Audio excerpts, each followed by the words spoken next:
Assalamualaikum warahmatullahi wabarakatuh. Semoga kalian tetap dalam keadaan sehat. Kali ini Ibu akan membahas studi kasus 2 yang ada di buku kalian halaman 173. Dipastikan bahwa kalian dekat dengan buku kalian. Sebelum Ibu bahas, kalian baca secara perlahan mengenai soal-soal yang ada di studi kasus 3. Kemudian langkah kedua adalah mengidentifikasi mana yang masuk ke dalam jurnal penjualan, mana yang masuk ke dalam jurnal pembelian, mana yang masuk ke dalam jurnal penerimaan kas, dan mana yang masuk ke dalam jurnal pengeluaran kas. Kali ini akan kita mulai dengan jurnal penjualan. Ibu sudah buat formatnya, jadi kalian bisa langsung cek formatnya.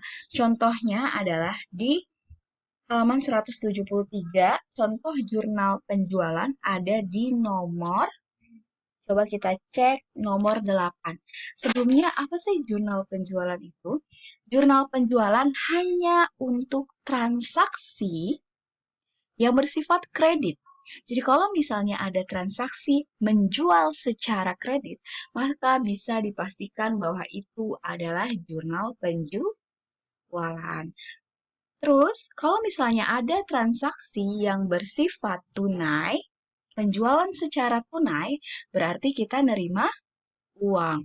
Kalau kita nerima uang, berarti masuk ke dalam jurnal penerimaan kas.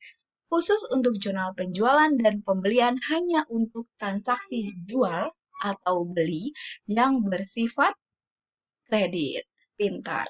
Nah, coba kita cek soal nomor 8 yang berbunyi 8 Agustus dijual barang dagangan kepada toko laris seharga 7.950.000 dengan syarat 2 per 5 N per 14. Nah, pertama-tama Ibu akan jelaskan. Jadi ada tanggal, so kalian bisa isi tanggal. Ini bulannya Agustus, di sini 2016 sesuai dengan soal kalian masing-masing. Nah, kemudian di sini ada tanggal 8, nomor bukti. Nomor bukti itu tidak semua soal menyediakan nomor bukti. So, kalau misalnya tidak ada nomor bukti, kalian cukup urutkan. Ini jurnal penjualan JPN. Kenapa JPN melambangkan jurnal penjualan 01 artinya transaksi pertama dari jurnal penjualan gitu. Kemudian keterangan. Nah, keterangan ini harus ditulis dengan nama toko. Tidak boleh ditulis dengan yang lain. Jadi khusus untuk jurnal penjualan, pembelian, dan beberapa jurnal yang lain itu keterangan wajib diisi dengan nama toko. Nah, selanjutnya adalah syarat pembayaran. Jadi, for template-nya ini nggak sama dengan yang ada di buku kalian, jadi kalian cukup pakai yang template dari ibu aja. Syarat pembayaran ini, kalian bisa tambahin syarat pembayaran, atau juga kalian nggak pakai juga nggak apa-apa gitu. Jadi, terserah enaknya aja gimana. Tapi di sini ibu kasih contoh, ibu pakai jadi syarat pembayaran ini contohnya adalah 2 per 15 N per 14. Kalau misalnya kalian baca soal yang mana di sini ada syarat pembayaran 2 per 15 N per 5 N per 14, N per 30, itu sudah dipastikan bahwa itu adalah penjualan atau pembelian secara kredit. Ya, ingat, kalau yang ada terminnya atau syarat pembayarannya berarti secara kredit. Nah, 2 per 15 N per 14 artinya kalian bisa mendapat diskon 2% kalau kalian membayar dalam jangka waktu 15 hari setelah tanggal transaksi. Di tanggal 8, jadi 15 hari setelah tanggal transaksi, tanggal 25. Kalau kalian mau dapat diskon 2%, jadi kalian harus bayar di mana? Kalian harus bayar di sebelum tanggal 15 gitu. Jatuh temponya adalah N per 14. Wait. Wah, ada yang salah. Ini harusnya 2 per 5. 2 per 5. Oke, berarti kalian bisa dapat diskon 2% setelah 5 hari dari tanggal 8. Jadi tanggal 13. Nah, harus membayar, tidak boleh lewat dari 14 hari dari tanggal 8. Nah, selanjutnya adalah piutang dagang. Ini di jurnal penjualan, piutang dagang selalu berada di sisi debit, atau debitnya adalah piutang dagang. Kemudian penjualan di sisi kredit. Kenapa yang debitnya piutang dagang? Karena ketika kita melakukan penjualan, transaksi penjualan secara kredit, maka yang bertambah apa? Piutang gitu. Piutangnya bertambah, jadi piutang bertambah ada di sisi debit. Kemudian, kenapa kreditnya penjualan? Kalau misalnya waktu perusahaan jasa kita hanya mengenal hari ulang tahun mama papa besok. Nah, di perusahaan dagang ada banyak yang bertambah. Contohnya ada pembelian, ada penjualan, ada retur, dan sebagainya. Nah, untuk penjualan ini selalu bertambah di kredit. Kenapa? Karena penjualan sama dengan pendapatan. Ingat ya, penjualan sama dengan pendapatan. Kalau misalnya penjualannya bertambah, berarti pendapatannya juga bertambah. Maka kenapa penjualan selalu ada di sisi kredit? Seperti itu. Ingat, penjualan berada di sisi kredit. Oke, saya rasa kalian sudah cukup paham ya. Selanjutnya, kita identifikasi kasus mana lagi yang masuk ke dalam jurnal penjualan. Contohnya ada di kasus keberapa? Langsung cek di halaman 173. The next adalah, ya, transaksi nomor 10.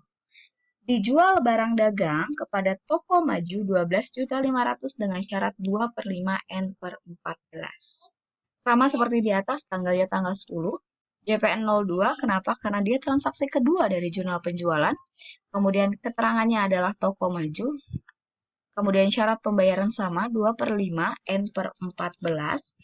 Selanjutnya, Bu, apakah syarat ini selalu sama? Tidak, tergantung dari tokonya masing-masing. Jadi pastikan kalian lihat. Kemudian piutang dagangnya tinggal masukin 12.500.000, kreditnya 12.500.000. Untuk debit sama kredit, is always harus selalu balance. Jadi pastikan bahwa debit dan kreditnya balance. Selanjutnya adalah, kita langsung aja ya, kalian identifikasi dulu soalnya, pokoknya intinya adalah, kalau misalnya terjadi penjualan secara kredit, yang mana ada syarat pembayaran, termin, dan tidak ada kata tunai atau cash, maka sudah dipastikan dia masuk ke dalam transaksi jurnal penjualan. Oke? Nah, untuk mempercepat, maka kita lihat. Nah, seperti ini. Nah, kalian bisa langsung cek buku kalian halaman 176. Ini template-nya agak berbeda, jadi sekali lagi Ibu minta kalian pakai template ini. Nah, untuk mempermudah kalian.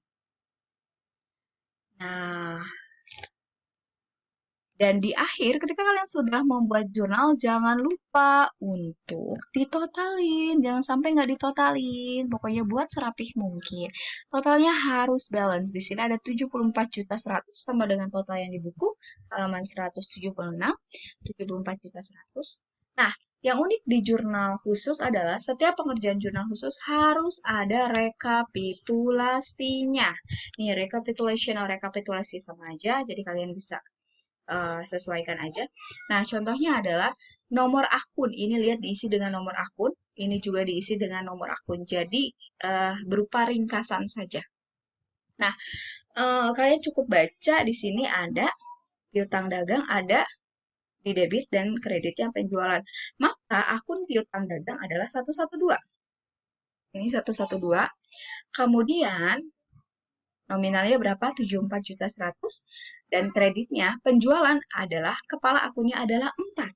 Maka 411. Kalau kalian masih bingung, kalian bisa cek halaman-halaman selanjutnya yang menampilkan nama akun dan kode akun. Tapi di soal studi kasus 3 dan studi kasus 4, itu sudah ada nama akunnya dan nomor akun. Jadi kalian gak usah bingung lagi. Nah, ini juga 74.100. Bisa dipastikan bahwa rekapitulasinya juga balance 74.100. Kalau sudah seperti ini, maka dipastikan bahwa pengerjaan kalian betul.